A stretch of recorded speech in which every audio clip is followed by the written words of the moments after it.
Welcome to the Fast Five by Fear and Greed, where we give you the top 5 business stories you need to know in just 5 minutes. I'm Michael Thompson, and good morning, Sean Aylmer. Good morning, Michael. Sean, 5 big stories to get through in 5 minutes, and story number 1 is a big one. The US suffered its second largest bank failure in history over the weekend. Silicon Valley Bank, which is a regional lender mostly to tech startups, collapsed, forcibly shut down, and now there's fears that it will actually trigger a run on banks around the world. Yes, the US system has major players, Citigroup, JP Morgan, etc., and a bunch of regional banks. Silicon Valley Bank is one of the regionals, mostly lent to venture capitalists and tech startups. Last week, it said it had sold $21 billion in assets to shore up its balance sheet.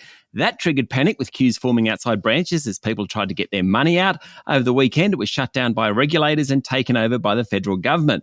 It adds to the melee of the tech sector, which has shed thousands of jobs recently, and follows the failure of crypto lender Silvergate Bank last week. The fear is that customers will start shifting money from these regional banks to the large lenders, causing a run on deposits for the smaller players. Rising interest rates and the promise of several more hikes in the US is triggering plenty of alarm among investors.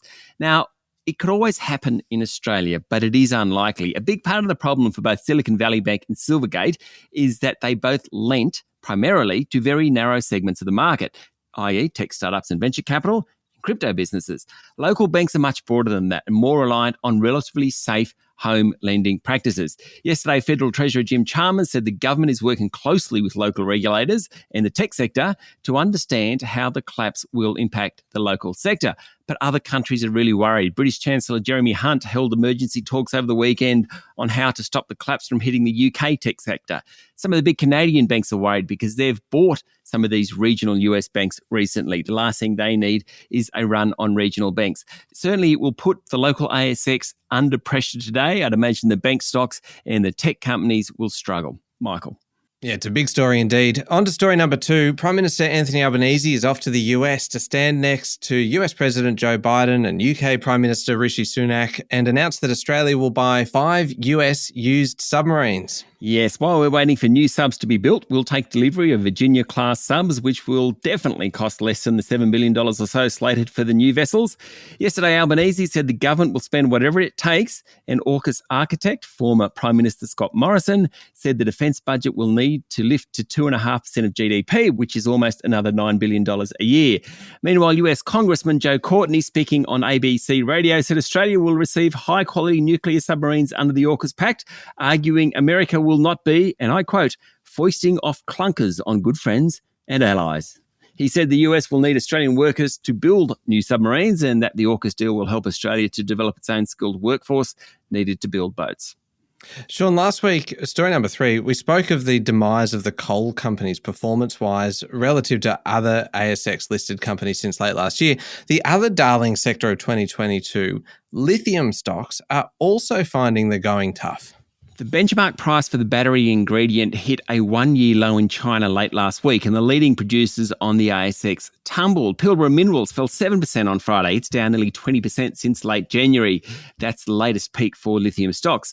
IGO was off 7% late last week. It's down 17% since its January peak. Allcom fell 9%. It's off 15%. Speculative explorers also fell sharply. Bottom line here, Michael, is lower demand from China, which makes about 76% of the world's batteries. So, just like coal companies, lithium companies are really struggling at the moment. On to story number 4. The world's biggest precious metals exchange, the London Bullion Marketing Association, has announced an investigation into allegations about the Perth Mint, just as the West Australian government ignores calls for a royal commission. Really interesting, this one. The London Bullion Marketing Association has launched an incident review process into the WA taxpayer-owned mint amid allegations it tried to cover up the sale of less than pure gold to the Shanghai Gold Exchange and only stopped the practice after its biggest customer complained. Adverse findings under the incident review process means that the mint could be struck off the LBMA's good delivery list. You don't want that. The Mint is already under investigation by Australia's financial crimes regulator in relation to compliance concerns under Anti-Money Laundering and Counter-Terrorism Financing Act. WA Premier Mark McGowan last week said he had no knowledge of so-called gold doping at the Mint. We're going to hear more about this one. And finally, Sean, story number 5, a big story coming out of the UK. Quite the row over the suspension of the BBC's highest paid commentator, Gary Lineker, after he criticised the government's migration policy. Presenters have mutinied in support of Lineker, and the BBC was forced to axe most of its sports coverage on Saturday. Now, earlier, the BBC sought to defend its impartiality by taking Lineker off the air due to his comments on social media.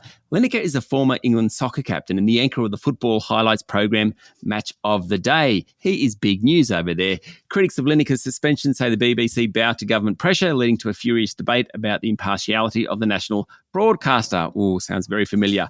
According to the Financial Times, BBC Director General Tim Davies said he had no intention of resigning over the matter. Okay, there we go. The top 5 business stories in 5 minutes. Thank you, Sean. Thank you, Michael. It's Monday, the 13th of March, 2023. Remember to hit follow on the podcast. And if 5 minutes isn't enough, you can find our longer daily show called Fear and Greed wherever you listen to podcasts. I'm Michael Thompson, and that was the Fast 5 by Fear and Greed. Have a great day.